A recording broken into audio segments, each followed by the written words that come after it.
男人去医院做完癌症切除手术，才发现仍然为时已晚，癌细胞早已扩散到了他的全身。可男人知道真相后，非但没有半分生气，反而攥着妻子留下的平安符放声大笑，因为在他看来，只有这种断子绝孙的死法才能告慰妻子的亡魂。可再次睁眼，他看到的却是老家窗户上落满灰尘的红喜字。他疯了一样在屋里屋外找了一圈，终于看见一丝不挂的周瑶正蜷缩在冰冷的土炕上，他一双大眼睛里只剩死寂，原本白皙无瑕的身上布满了纵横交错的青紫伤痕。再次见到这个让自己魂牵梦绕了半辈子的女人，男人瞬间红了眼眶，冲上前一把将她紧紧拥入怀中，满腹的愧疚与思念堵在喉咙里，最终只化作了止不住的委屈哭声。前世的他亲手设计让周瑶掉进了水库，让全村人都看到了他衣衫不整被自己救下的女人。为了保全名声，周瑶只能被迫嫁给了他。可自打嫁进门，周瑶没过上一天好日子，在他无休止的家暴里受尽了折磨。最终，周瑶抱着年幼的孩子纵身跳进了水库自尽，直到大舅哥将母女俩的尸身从河里捞上来，这个男人才幡然醒悟。后来的他借着时代的风口赚了10辈子都花不完的财富，可那个用生命教会他成长的女人却永远都回不来了。就在他沉浸在重生的狂喜中时，怀里突然传来女人凄厉的哭喊，看着周瑶浑身止不住哆嗦的模样，他才猛然想起，就在前一天，他抢走了周瑶从娘家借来给孩子买米糊的钱，全拿去买了酒喝。想到这里，他扬手狠狠抽了自己10几个大嘴巴，鲜血很快顺着嘴角流了下来。周瑶冷冷看着他的举动，嘴角勾起一抹讽刺的笑。他已经记不清这是第几次了，毕竟每次酒醒后他都会下跪求原谅。可过不了2天，他的拳脚还是会再次落在自己身上。他可以屈辱地忍受床上的折磨，却忍不了孩子饿得连口奶都喝不上。孩子虚弱的啼哭声让周瑶死寂的凤眸里终于有了一丝生机。他慌乱地披上衣服，一把抱起了嗷嗷大哭的女儿。因为长期营养不良，周瑶根本没有奶水，孩子才会饿得不停哭闹。女儿的哭声也瞬间惊醒了他，他立刻下床捡起地上的衣服，媳妇儿你等着，我这就去给咱妞弄点吃的。话音落下，他迈着大步就往村头的小卖部冲。小卖部的老黄头看见他，呲着大黄牙开口询问：这次要啥酒？黄老叔，赊我袋米糊成不？钱我明天就给你。老黄头听他又要赊账，打量着他脸上红肿的巴掌印，什么也没说，转身从货架上拿了袋米糊递给他。他连声道谢，攥着米糊就匆匆往家里赶。可刚进屋，看到依旧缩在角落的妻子，他的心里又是一阵钻心的绞痛。媳妇儿，米糊买回来了。我警告你，不准卖我女儿，否则我诅咒你张家断子绝孙。听到这话，他瞬间愣在了原地。他这才想起前世的自己，真的打算把女儿卖给镇上的人家换酒喝。他在心里狠狠骂自己都干了些什么混蛋事，难怪前世会落得那样的下场，真是活该。他赶紧把手里的米糊轻轻放在破旧的小床上。我发誓，绝不会卖咱妞的。明天我就去镇上找活干。说完，他转身走出了屋子，到了院子里又狠狠抽了自己几个大嘴巴。他清楚地记得，周瑶就是在这个月抱着女儿跳了水库。一想到这里，他就浑身止不住地颤抖。眼看天色越来越晚，家里早就断了粮。20分钟后，他出现在了后山的山脚下。他扯下裤衩上的松紧带，做了个简易的弹弓，石子应声打出，惊得一只斑鸠扑棱着翅膀飞了起来。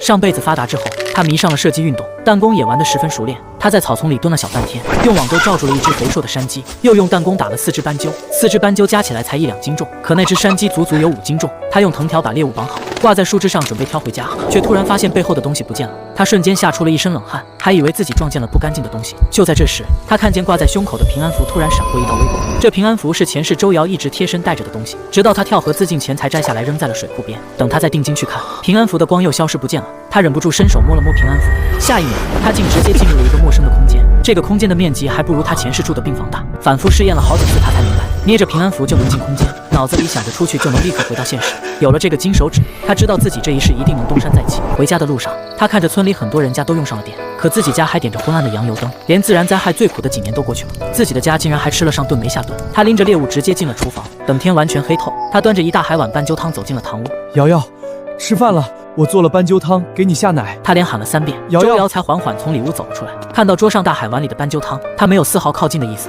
只是站在原地，眼神里满是化不开的恨意。看着妻子一身打满补丁的旧衣服，他的心里又是一阵酸楚。在这个物资匮乏的年代，周瑶的容貌依旧格外出众，可自己这个混球把人娶到手却半点不懂得珍惜。看着他满心戒备的模样，他心里清楚，只要自己在这里，他肯定不会动筷子。我去厨房吃。说完，他转身就走了出去。周瑶愣在原地，望着那碗满满当当的斑鸠肉汤。这是在做梦吗？还是说这是给自己准备的断头饭？以往家里但凡有一口吃的，他都紧着自己先吃饱，自己只能喝点刷锅水。所以此刻哪怕饥肠辘辘，周瑶也不敢轻易下口。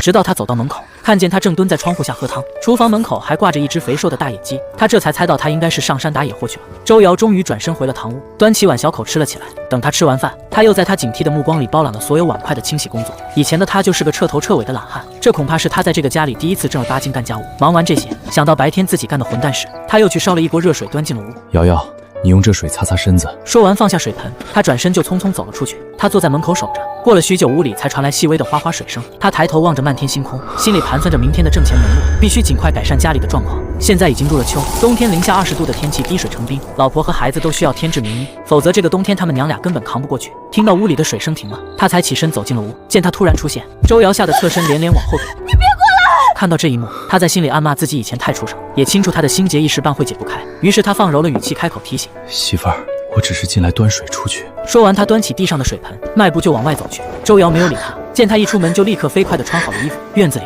他就着老婆用过的热水，简单冲洗了一下身子。毕竟为了打那几只斑鸠，他在草丛里趴了大半天。洗完之后，他就坐在门槛上回想着前世的种种经历。他记得前世有几个外地人总想进山采东西，怕迷路就找了无所事事的他带路。当时的他只当这些城里人是吃饱了撑的没事干，可跟着走了几趟，他也摸清了采挖野石斛的门道。现在的他完全可以靠挖野石斛来卖钱。想到这里，他瞬间来了精神，立刻绑了个火把，准备好不算专业的工具。他冲着屋里喊了一声：瑶瑶，锁好门，我出去一趟。这一出去，他直接在山里待了整整一宿，直到凌晨4点才回到家。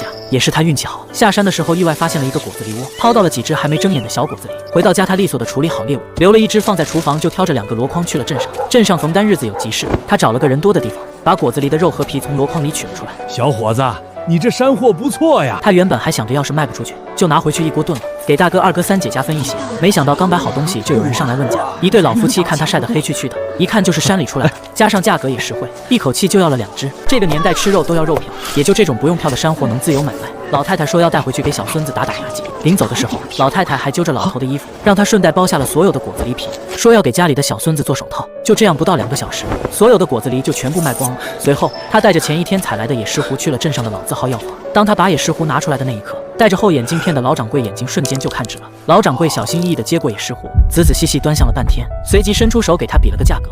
小兄弟，这个价……你看到他开的价格，眉头微微一皱，这人把自己当山里的乡巴佬坑。于是你伸手就准备收回自己的东西，见状老头伸手按住你，随即摸着山羊胡子安抚道：价钱不满意，咱可以再商量嘛。6张大货不能再高了。这个大货虽被自己不慎踩断，但其价值也远不止这个价。但谁让自己急着用钱，媳妇和孩子还在家里饿肚子。思索片刻，你决定卖，然后去买了肉和面，跑了2家供销社才买到这个年代稀罕的奶粉。临回去的时候，想到了媳妇昨天身上那套打着补丁的旧衣服，便走进了镇上唯一的那家小型国营商场。回去的路上，你拐了个弯去找了个70多岁的老猎户，给了人家一堆吃的，才把老猎户金贵到不行的猎枪给换走了。这年代吃肉要票，要实现吃肉自由，还是需要自己动手。快到家时，这才发现背着孩子的周瑶在地里干活，而大哥赵振兴看到自己走了过来，顿时就火冒三丈：你又死哪儿去了？让你媳妇儿自己下地干活，我去镇上干活了，顺便买了点肉和面回来。晚上你带嫂子跟孩子来家里吃饭。看着眼前的大哥，你鼻头一酸。听到这话，大哥用怀疑的目光将你上下打量了一番，瞧着裤腿子上的泥点子，又看了看箩筐里装的满当当的。恁嫂子中午才蒸了一锅玉米面馒头，待会儿让你媳妇儿拿回去吃了，往后好好对弟妹。于是你也没再说什么，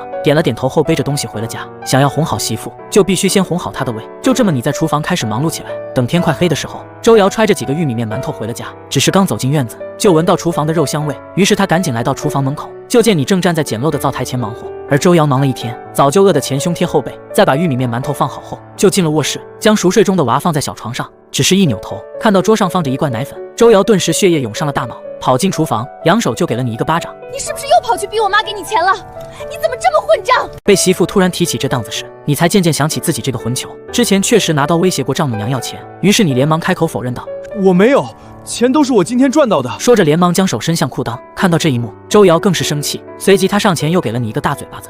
这都什么时候了，想着那事儿。连续挨了2巴掌，把你打得哭笑不得。见周瑶没有停手的意思，你赶忙掏出放在裤裆里的5张大团结。媳妇儿，这是我今天赚的钱，你收下。周瑶看到被硬塞到手里的那几张大团结，他只感觉一阵天旋地转。看到媳妇要摔跤，你伸手想扶，结果却被周瑶狠狠地打掉。他怎么也不敢信，你这么个游手好闲的家伙，一天功夫能挣回这么多钱。他在外面干了些啥见不得人的勾当？这可咋整？日子是真没法过。你瞅见周瑶压根不信自己的话，差点就给他跪下了。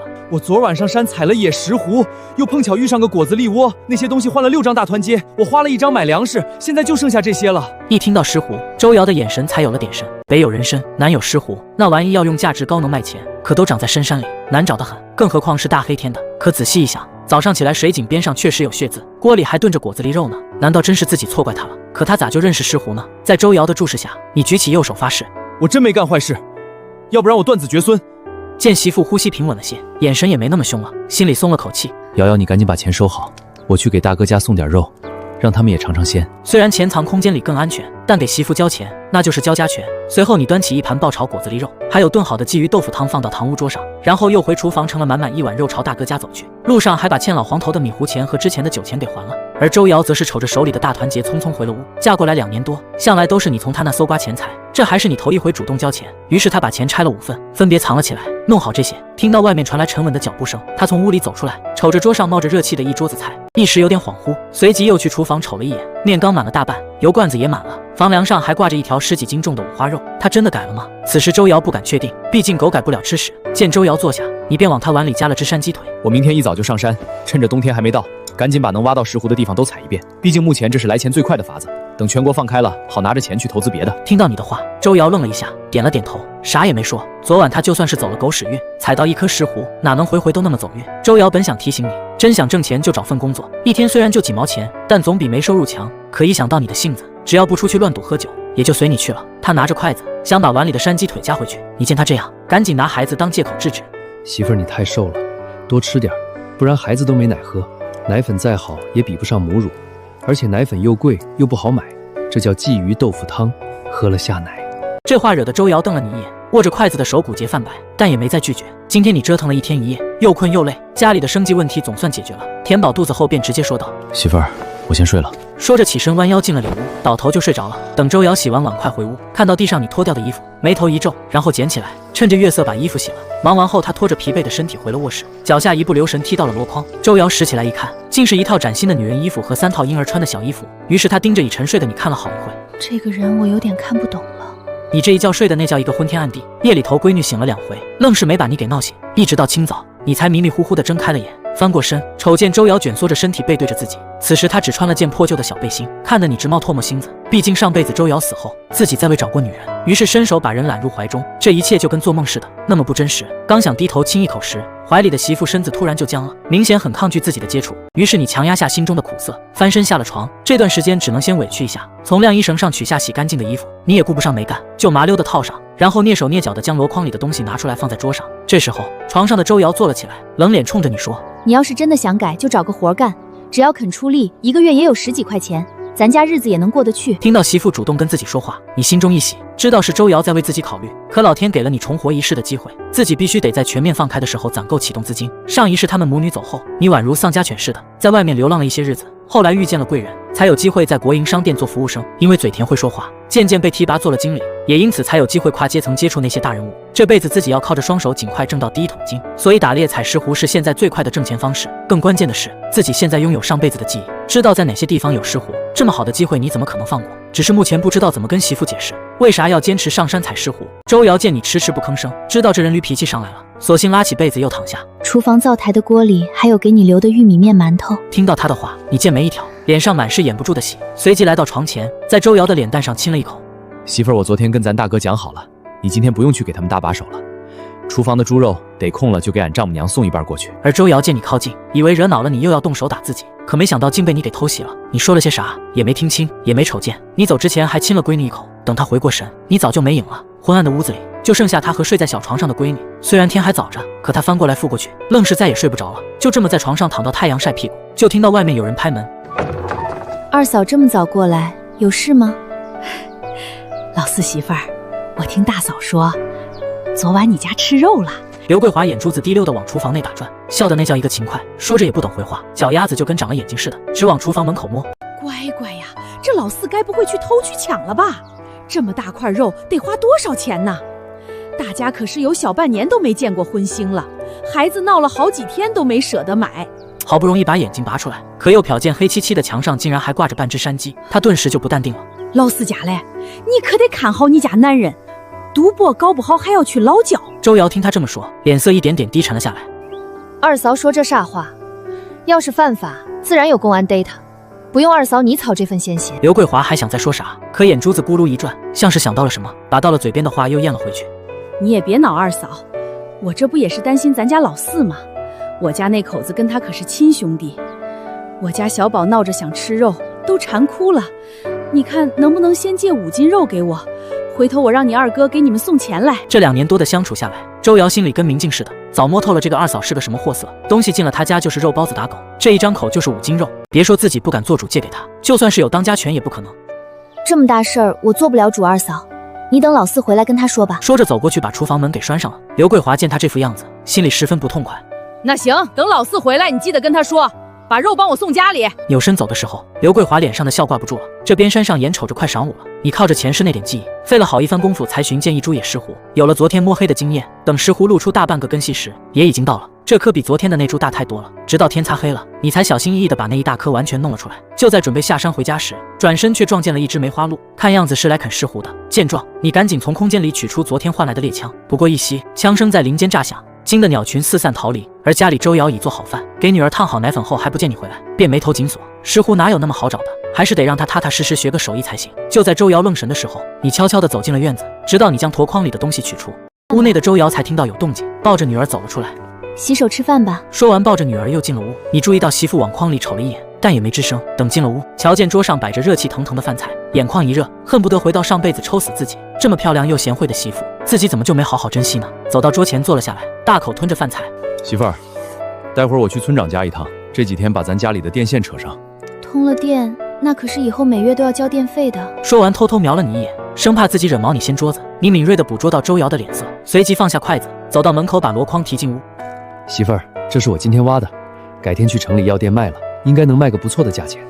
而周瑶直勾勾地看着那野石斛，她抬起眼帘望着你，用难以置信的语气问道：真的是你挖的？我发誓没偷没抢，这真是我在山里挖了一天的成果。周瑶看你一脸坦然，这才将信将疑地点了点头。白天咱二嫂过来了，她要借5斤猪肉。看周瑶拉着脸，明显是不高兴，估计是自己不在家，是二嫂给她气受了。于是你一脸严肃地说：这个家以后你做主，钱和东西都归你管，你不想借咱就不借。你这话听得周瑶心里犯嘀咕，琢磨了好一会才怯生生地说：我不想借，二嫂她嘴上说借，但肯定不会还回来，她也不是头一回借咱家东西不还了。听到周瑶的话，你脸上露出欣慰的笑容，宠溺地刮了下她的鼻子。你这一笑，周瑶都看愣了。随即她抱起女儿起身去了里屋，你则是在填饱了肚子后将碗筷洗干净，然后割了半斤肉摸黑出了门。村长王栓柱一看是你，黝黑的老脸一愣，再瞅见手里的肉，满脸褶子都笑开了花，边问边接过你手里的肉。赵坤这么晚来找叔有啥事？我想家里搞个电灯，你有空帮忙安排一下。成，明天我就给你安排这个事儿。那麻烦你了。你一听他这话也没多做，起身道了谢就转身离去。只是走到厨房时，竟看到周瑶在黑黢黢的厨房里啃自己吃剩下的那些肉骨头。这一幕刺得你眼珠子生疼，浑身血液好像都凝固一样。随即声音嘶哑地说道：你在干什么？周瑶一听是你的声音，吓得一哆嗦，到嘴边的骨头也跟着掉在地上，随即一脸恐惧地看向院子里的你。别打我，这些都是你啃剩下的，我只是觉得丢了怪可惜。这一刻你只觉五雷轰顶，从来没这么挫败过，随即扑通一下跪在他面前，而周瑶则是吓得失声尖叫起来。你想干嘛？周瑶眼帘微垂，看着跪在面前的男人，直到感觉胸前被湿热侵染，她竟然哭了。她封闭已久的心好像有了一丝松动，而看到媳妇吃自己的剩饭都吓成这样，就像是一把刀子狠狠捅进你心窝里。于是你从地上站起身，捧着媳妇白皙的双颊，低头吻去她眼角的泪珠。媳妇儿，你去堂屋等着，待会儿饭菜好了我端进去。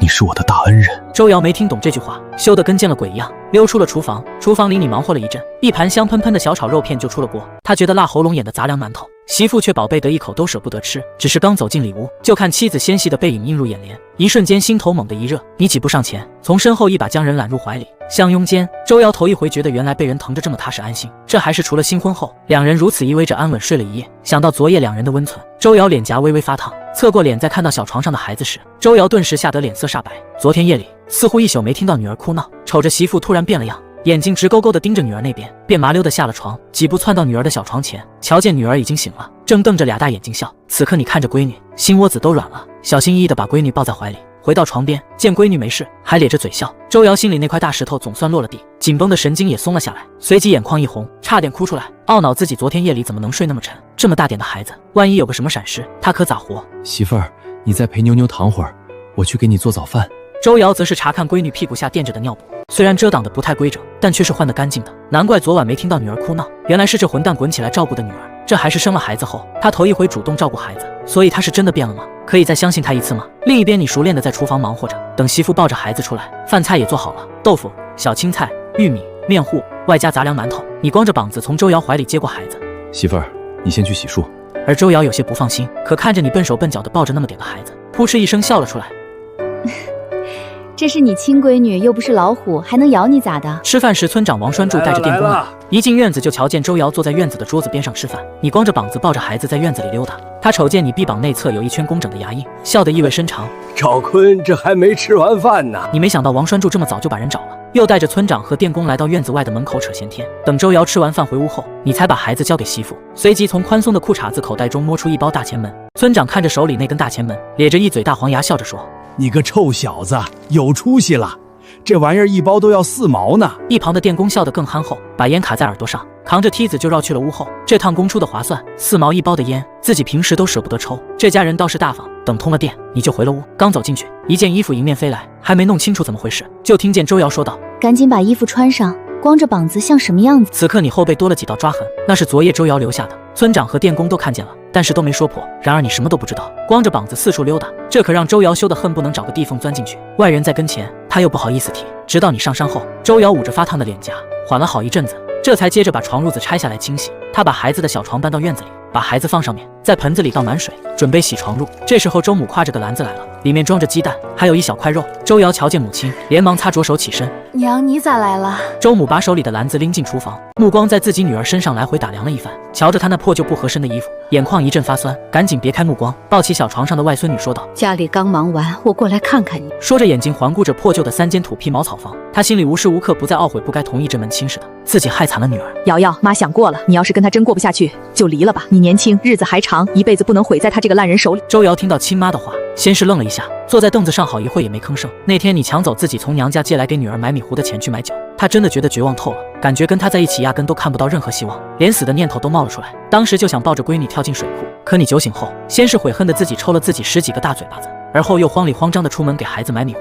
这几天下来，他瞅着你好像真的变了个人似的，没再出去鬼混，酒也不喝了，赌也不赌了。林母看着闺女低着头不说话，以为她担心孩子，开口说道：“你要是想带着孩子，妈以后可以帮衬着你一起带。”说到这里犹豫了一下，就是以后你要是在家带孩子可不好嫁，这个年头离婚的可少之又少，日子再苦再难，女人也得咬着牙往下过。听到亲妈连离婚后再嫁人的事都替自己想周全了，周瑶从亲妈怀里接过孩子：“妈，我现下没想离婚，他如今看着也在慢慢改好。”说着，他拉了拉孩子身上那件崭新的小衣服，是他挣钱给孩子买的衣服，也给我买了一套，不过我没舍得穿。周母瞅着闺女那白净稚嫩的脸上泛起了许久未见的红晕，眼睛里也像是重新亮起了光，不由得愣了一下神。她明明昨天还无意间听见隔壁的二麻子说他欠了外人50块钱，这么大笔债他又不干正事，可咋还呢？正因为这个他才不放心，一大早拎着东西过来看看，可看自己闺女的表情不像是假的。想到这里，他并没有把自己听到的事告诉女儿，怕她因为这是在跟你闹别扭。他收拢思绪，红着眼眶欣慰地点了点头。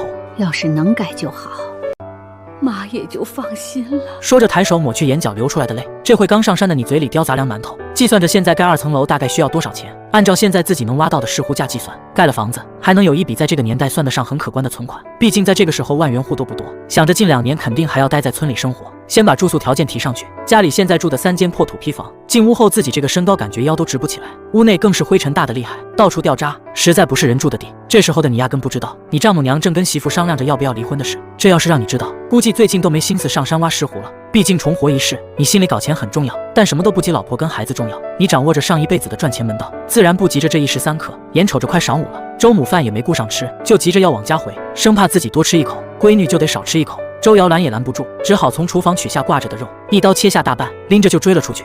妈，这个你拿回去跟我弟媳妇他们吃。周母一看那么大块肉，连连摆手不肯要，生怕你知道了她这么贴补娘家，再动手打她闺女，更怕闺女自己没得吃受了委屈。家里头不缺这口，你看看你瘦得跟啥似的，得多补补，不然孩子哪来的奶水吃。周母最终还是没要那块肉，挎着筐子一步步的走了。周瑶站在门口，眼睁睁的看着母亲越走越远，直到看不见了才拎着肉转身进了厨房。隔壁的张桂兰跟周瑶年纪差不多，可嫁过来却早了她2年。她皮肤黝黑，手里头啃着生萝卜。妹子，你整天不出门，外面都传开了，你二嫂被你二哥昨晚给收拾了，哭叫声几家子都听见了。从厨房走出来的周瑶坐在院子里的凳子上，有一搭没一搭的应一声。张桂兰见她话不多，拉个凳子在她洗衣盆面前坐了下来，压低音量小声说道：“外面都在传，你二哥家的大宝不是你二哥的。”周瑶一听这话，手里的活顿时停了下来，抬头看向张桂兰：“是你大哥的种。”张桂兰瞅见她眼里的困惑，把啃剩下的萝卜往口袋里一塞，一脸八卦的小声在她耳边嘀咕。周瑶听完整个人都懵了，她真不敢相信还有这种事。她以前还挺尊敬这个大哥的，觉得他忠厚老实，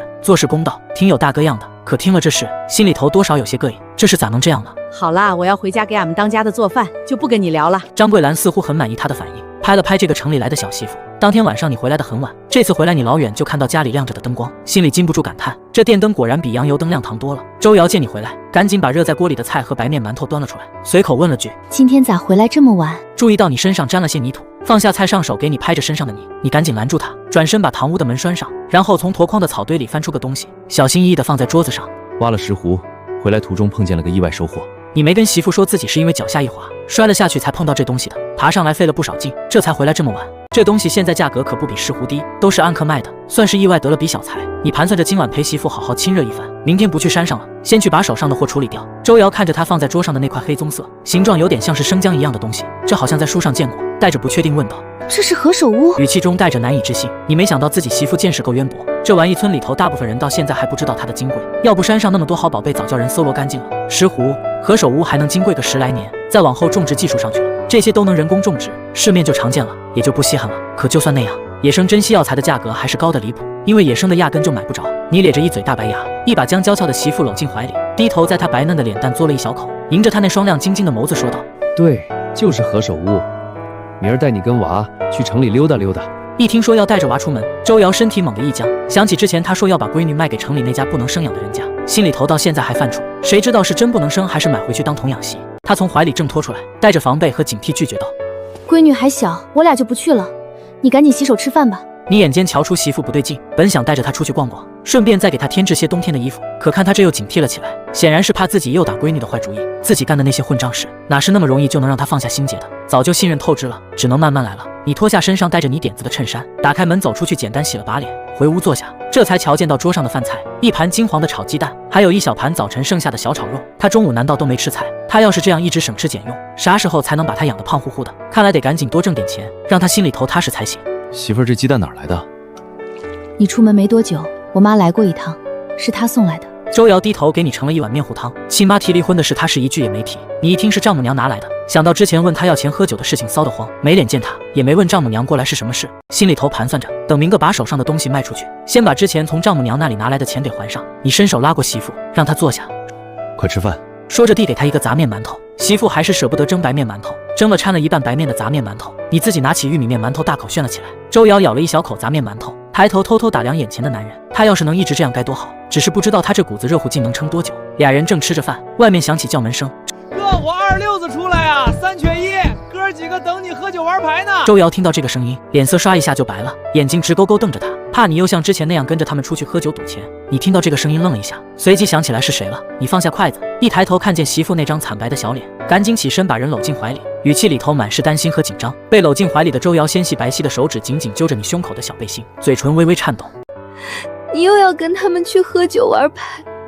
你一听这话，终于明白媳妇为啥这样了，感情是怕自己老毛病又犯了。下巴垫在他柔软的头发，手臂不自觉地收紧，将他搂得更紧了些。怀里的身子单薄得厉害，嫁给自己后一天好日子没过上，连顿饱饭都成了奢望。可就这样，他竟然还揣着对自己的希望，想要踏踏实实地跟自己过日子。深呼吸了一口气，把眼眶里的酸热硬生生憋回去，用低沉暗哑的嗓音开口安抚他：别担心我不去，我这就把他们撵走，以后都不跟他们瞎胡混了。侧抱在怀里的周瑶在听到你的这番话后，仰脸带着审视的目光直勾勾瞪着你，质问道：真的不去？你垂下眼帘，对上媳妇那双不安又审视的眼睛，真想把心掏给她看看，告诉她自己真的改邪归正了。忍不住又在她挺翘的鼻尖啄了一口，喷洒着干净热燥的气息，保证道：放心吧，我这就让他们滚蛋。随后把怀里的媳妇轻轻放回到凳子上。好了，你先接着吃，我马上就回来。你直起腰，发现胸口的小背心还被媳妇紧紧攥在手里。要不是知道外面那3个家伙不是什么好东西，真想带着他一起出去，让他看着自己拒绝他们，好让他吃个定心丸。你低下头，在他发顶上又亲了一口，算是安抚。粗粝热燥的大手轻轻拍了拍他单薄的后背，他这才慢慢松了手。你直起腰身，迈着矫健的大步走了，来到院子门口，打开木门，门口那几个人见到你出来，那个叫26子的家伙笑得流里流气，开着黄腔说道：四哥，你这可不地道啊！嫂子刚出月子没多久，你就出不了门了，这都几天了，都不来找哥儿几个喝酒。听到那混账话，你凌厉的眉峰透着戾气，沉声吼道：去你的！你往后说话给我放干净点，不会说话就把你的嘴巴给我闭上。其他2人本来也跟着嘻嘻哈哈，瞧着你脸色不对，立马收了笑容，赶紧打圆场道：四哥，他这人就是嘴臭，别跟他计较，走，咱哥几个喝酒去。说着伸手就准备搭你的肩膀，你抬手拨开了他伸过来的胳膊，余光瞟了一眼其他2人。要是喝酒打牌这种事儿，往后就不要来找我了，我戒了。 3人见你这架势跟见了鬼似的，你瞅瞅我，我瞅瞅你，全懵了。那个叫26子的脸上还挂着猥琐的笑容，不怕死的继续调侃。四哥是不是被小嫂子管着出不了门了？既然她都出月子了，就陪着哥几个去喝酒呗。他话还没说完，你一脚就踹了过去，踹在他胸口上，把他踹得四脚朝天，躺在地上直哼哼。你大步流星上前，一脚踩在那家伙的两腿间，弯下腰，黑眸里闪着狠劲，直勾勾盯着地上的混蛋。下次再敢满嘴喷粪，老子把你上下2张嘴都给缝上，再把你第3条腿打折。说着脚上又加把劲碾了碾。二六子躺在地上，顾不得胸口的疼痛，双手死命撑着你踩在他胯间的大脚，扯着嗓子鬼哭嚎：四哥，我错了，再也不胡说八道了。旁边那2人被这一幕吓得魂都没了，半天说不出话来。你周身散发着煞气，在夜色里显得十分吓人，愣是没人敢上前劝架。打小他们就怕这家伙，这家伙打起架来那是不要命的狠角色。可今儿个头一遭见他，光是动怒就跟头饿极了要吃人的老虎似的，让人脊背发凉。你怕二六子瞎好好把媳妇给招来，不想让媳妇瞧见自己这暴力模样，免得吓到他。万一因为这点破事让他再害怕自己，那可就完犊子了。你直起身体，居高临下的瞪着地上的二六子，把脚收了回来。滚！那2人如蒙大赦，赶紧架起二六子，冲着你说了声四哥，那我们先走了。他们3个一走，你就把那股子戾气给收了起来，迈步进了院子，插上门栓。屋内的周瑶打从你出去后就坐立不安，如坐针毡，每一分每秒都觉得十分难熬。看着你老半天没回来，心都快凉透了。明明肚子饿得咕咕叫，可看着桌上热气腾腾的饭菜，你不在自己是一口都吃不下。就这么几天功夫，看着你一点点变好了，不知不觉的心里又对你燃起了希望，也不指望着你能大富大贵，就盼着你能安安稳稳过日子就行。可要是你再跑去喝酒赌钱，自己可咋整？孩子还这么小，压根没办法带着他出去干活，难道真的要离婚不成？正愣神呢，听到一阵稳重的步伐声，眼睛不由自主地朝着声音来的方向瞅去，只见他高大的身影从月色中走了进来。这一刻，周瑶原本死气沉沉的眸子一下子有了光亮，他竟然真没跟着那几个混账东西出去鬼混。他还在发呆，你就已经走到他身后了，弯腰将人环进宽阔的怀里，低头在媳妇白嫩的脸颊亲了一口。咋了你男人，我就出去一会儿，不认识了。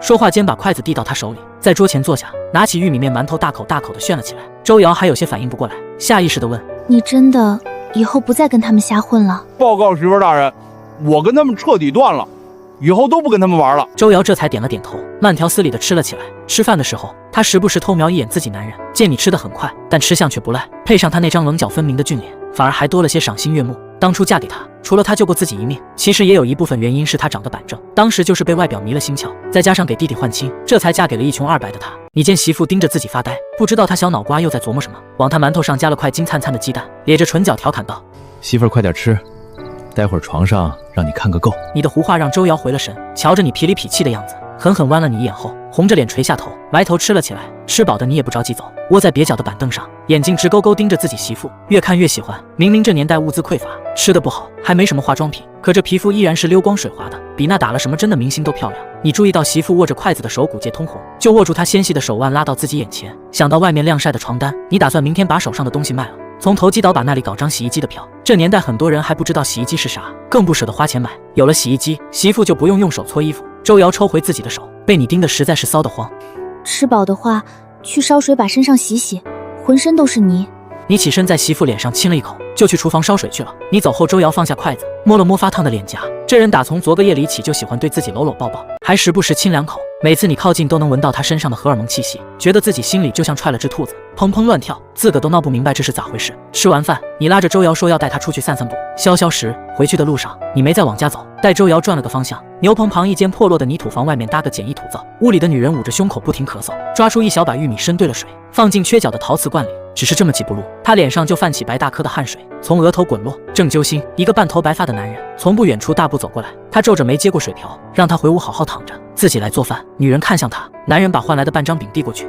今天运气不错，换了1张饼，我吃了一半，剩下的带回来了，你快吃，吃了病才好得快。你吃过了？男人没一点迟疑，往罐子里添了把米，蹲下开始烧火说：吃过了。女人想想自己的身子，把饼子递过去。我不饿，你都吃了吧？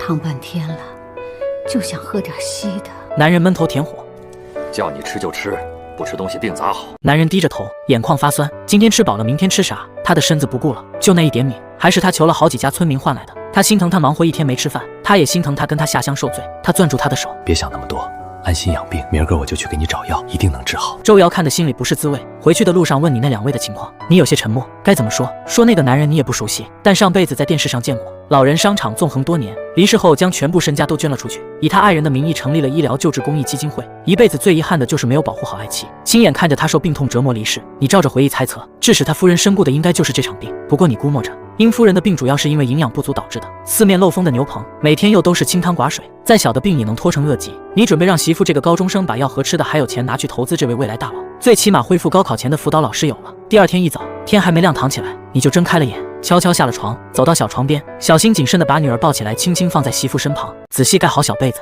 给媳妇煮好早餐后，你从外头把门一关，就踏上了出门的路。今儿个逢吉，虽说时间还早，可路上已经有不少行人了。在这个年月，农村里谁家要是能有个28大杠自行车，那条件可就算是相当不错。所以大多数人出门还是得靠2条腿走。你凭着上辈子的记忆，一下子就找到了那家比较大的中药铺子。那国字脸的中年男人看见你拿出来的东西，就上下打量了你一番，然后拿起那石斛仔仔细细地瞧了起来。一看这石斛竟是朱老爷石斛，每根须都完完整整的，心里头不禁有些惊讶。他小心翼翼地把石斛放在柜台上，试探着问：你想卖啥价？你一听让你开价，也没客气，直接报了个数。你心里明白，对方肯定得还价。果然，那药房负责人一听你报的价，心里就有数了，知道这人不好糊弄，瞅了一眼你的箩筐，就把你请到了后院。2个人在后院磨了快1个小时的嘴皮子，最后你把2株石斛、1颗何首乌还有鹿茸都卖给了他。你对今天的价格也挺满意，揣着50张大团结就离开了药房。有了钱后的你去了国营商场，你想买台洗衣机，一问售货员傻眼了。你拍了下脑门，虽然现在有洗衣机，但那都是用于宾馆，洗衣机并没有进入家庭。国产的第一台洗衣机是1978年，现在还没生产出来。不过你意外弄到了1张9寸黑白电视机的票，想也没想就买了，又买了些邮票、肉票、面票。投机倒把的人看来了个大主顾，对你格外热情。听说你当天就要买电视机，就帮忙找了个有拖拉机的熟人，花2块钱就能把东西给你拉到村里。你想也没想就答应了。接着你在国营商场给媳妇买了10新的大红毛衣、裤子、皮鞋，又给孩子添置了几身崭新的小衣服，还购置了几床新棉被，把能想到的都购置了，足足装了小半车。开拖拉机的师傅看得目瞪口呆，不敢相信这穿着破旧衣服的小伙这么有钱，一口气买这么多东西。等你大采购完，已经是下午了。这时候家里的周瑶早上醒来一看，孩子睡在身边，你不知道啥时候就走了。周瑶拖着沉甸甸酸溜溜的身子起了床，瞅见那人早起，走之前饭菜都已拾掇得妥妥当当，桌上摆着黄澄澄的鸡蛋，还有煎得滋滋冒油的肉块。周瑶心里头说没点波动那是哄人的。晌午头里，王三柱领着一个水灵灵的年轻姑娘进了门。老四媳妇儿，这是城里下来的知青李甜甜，往后就在你家住下了。你跟老四说一声，给她拾到个房间出来。周瑶一时有些懵，家里突然多了这么个年轻闺女，这3间小土坯房可咋住得开？一间2口俩住着，堂屋是吃饭的地，另一间堆着杂七杂八的东西，哪有给她住的地？村长，他不在家，我这做不了主啊。王栓柱笑得脸上的褶子都堆一块，冲着周瑶摆了摆手，压根不听他的话，转身对着身边的知青交代了几句，抬腿就走了。要不是看在那小子送自己那块肉的情面上，哪可能把这么水灵的黄花大闺女往他家送？这批知青下来，零零整整加起来20好几个人，大都是些年轻力壮的小伙。就这么一个娇滴滴的小姑娘，就让自己给安排在了这里。她小2口住着，送来的小姑娘比送来的小伙子疯。小姑晚上在家里没啥好避讳的，更不担心年轻漂亮的媳妇被人惦记。被扔下的李甜甜拎着帆布挎包，打量着这3间破破烂烂的土房，心里头直犯怵。这以后的日子怕是比其他下乡的知青都要难熬。红梅被分配的那家，看上去日子过得挺滋润的，那是一对中年夫妻，还带着3个娃，一个个都穿得光鲜亮丽的。来的路上听他们说，自己分配的这家男人可不是个啥好东西，喝酒赌博还动手打老婆，家里头穷得叮当响，连锅都快揭不开了。没来之前还觉得他们说的有点玄乎，可现在看来，他们说的那是一点也没掺假。就是这家女主人穿着破旧不合身的衣服，可长得那是水嫩漂亮，五官精致的跟画里走出来的一样，一点也不像是农村人。周瑶察觉到那道目光正在细细地打量自己，她低头瞅了瞅自己，身上是打着补丁的旧衣裳，再瞅瞅眼前这位，穿着一身时髦雪凉裙子，白袜子配着小皮鞋，光鲜亮丽的。她假装没在意那审视的眼神，开口说道：你先坐呗，那屋子乱糟糟的，全是些杂物，得等我当家的回来才能给你腾出个地儿来。说完，她转身进了屋子，拎出暖水瓶给客人倒了碗水。李甜甜有些局促地点了点头，在院子内的板凳上坐了下来。她心里盘算着，得想尽办法赶紧拿到回城工作的通知。这破地方她是一天都不想多待，尤其是还住在这有个地痞无赖的家里，以后可得小心点，别让这家的地痞无赖占了便宜去。周瑶本打算中午就随便对付一口，现在来了个新知青，只能挽起袖子开始张罗做饭的事情。李甜甜想着以后都要住着，不能白吃白住，就洗了洗手进厨房想帮忙。嫂子，要不我来烧锅？她说着走进厨房，却愣住了。破旧的厨房收拾的倒是干净整洁，房梁上还挂着那么大一块肉，谁说这家穷的都揭不开锅了？揭不开锅还吃得上肉，还这么大块。周瑶正低头和面，听见李甜甜的话，抬头说道：不用你帮忙，你要是闲着没事，就帮我在院里看着孩子吧。李甜甜听了，点点头就出了厨房，来到小床前，看着躺在上面那白净的像瓷娃娃一样的孩子，模样讨人喜欢。她弯下腰逗弄那孩子，心里纳闷，这女主人跟自己差不多大，长得又这么白净漂亮，怎么就这么早嫁了人？她咋就能看上那么个不成器的男人？还是个地痞无赖？莫非是让那无赖给逼的？没办法才嫁给了他。一想到这，李甜甜就一阵发怵。她越琢磨越害怕，寻思着要不要去村长家求村长给换个地，哪怕再穷点也行，只要那家的男人是个本分人就行。厨房里周瑶正忙活着做饭，哪晓得外面的知青心里头正演这么一出大戏。不一会，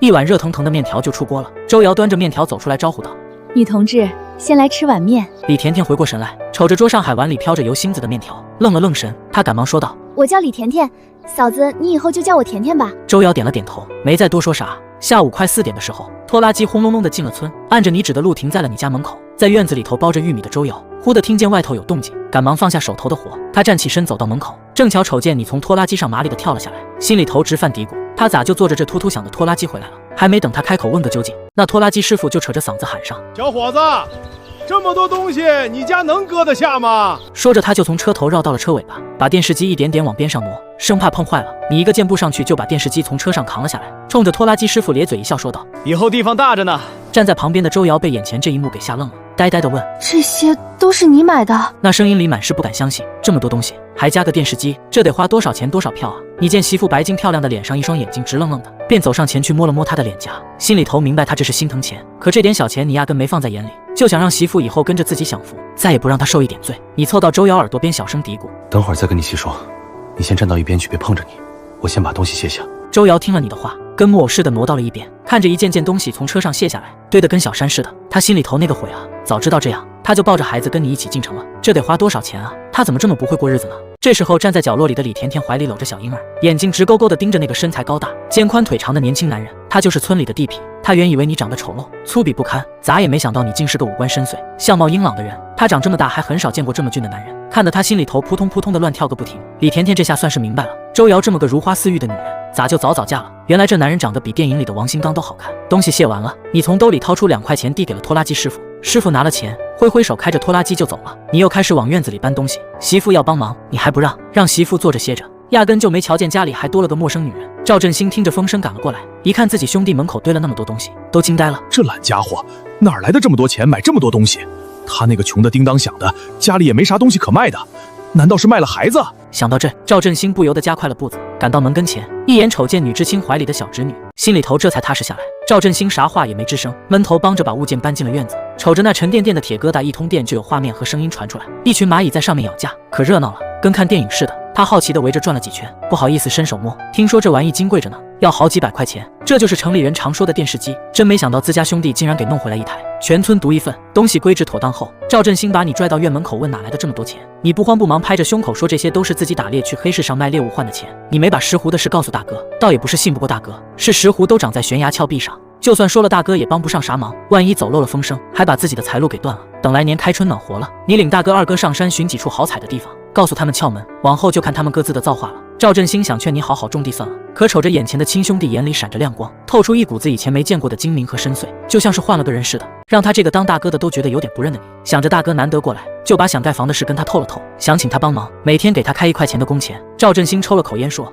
你不犯浑，我给你白干都成，哪要什么工钱？不过建房子可不是闹着玩的，得花大价钱。大哥，钱我有，工钱我照给，亲兄弟还明算账，麻烦大哥帮我找个手艺好的师傅，材料也用好一些的，争取入冬前住进新房里去。”赵振兴点点头，以为老四只是想把那3间草房修缮，哪成想他居然那么大的胆子要盖2层。你之所以把这些事一股脑交给自家大哥，实在是因为你自个忙得脚打后脑勺。你琢磨着得赶在入冬前把石斛都采出来，如果再遇上何首乌这种野生药材，也能卖了换钱。要是再能装上梅花鹿，弄点鹿茸、路边啥的，那可就是捡着大便宜了。眼瞅着天还早，哥俩一合计就找王栓柱计划。经济时代，盖房买砖也需要批条子。王栓柱这个村长在这年月权力达到无敌，你送了一包大前门，还给塞了1块钱，顺顺利利拿到了买砖的条子，开了条子直奔公社的砖厂，把盖房用的砖给定下。赵振兴就纳了闷了，这得要多少砖啊？老四，你准备砌多厚的墙啊？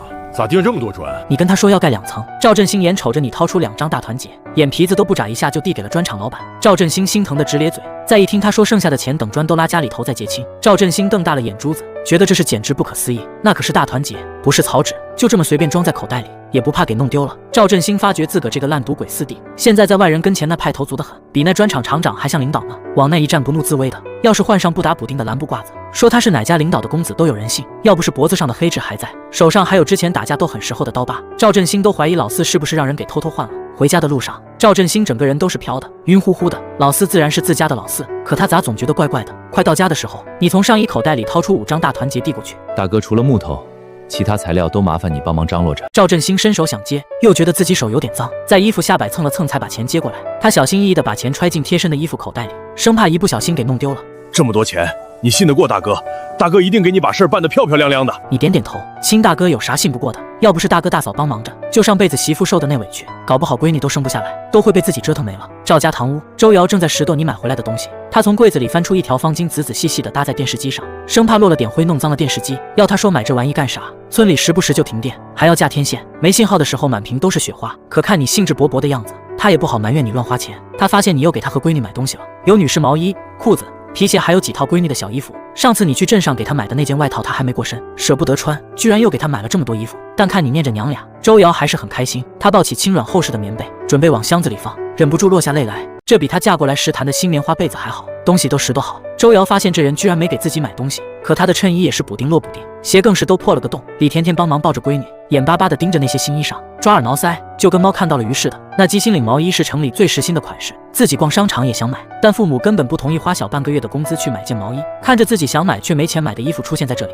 还不止一件。李甜甜那叫一个羡慕嫉妒恨。周瑶她男人长得那是一表人才，还特别舍得给媳妇花钱，而且还会疼人。刚搬东西时压根舍不得她动手，生怕她累着，心疼得跟眼珠子似的。村里咋能把这样的好男人传成世事独揽男？简直是胡说道！你从外面大步流星的走了，进门就瞧见一个陌生的年轻女人抱着孩子站在那，笑眯眯地看着自家媳妇。这是你朋友？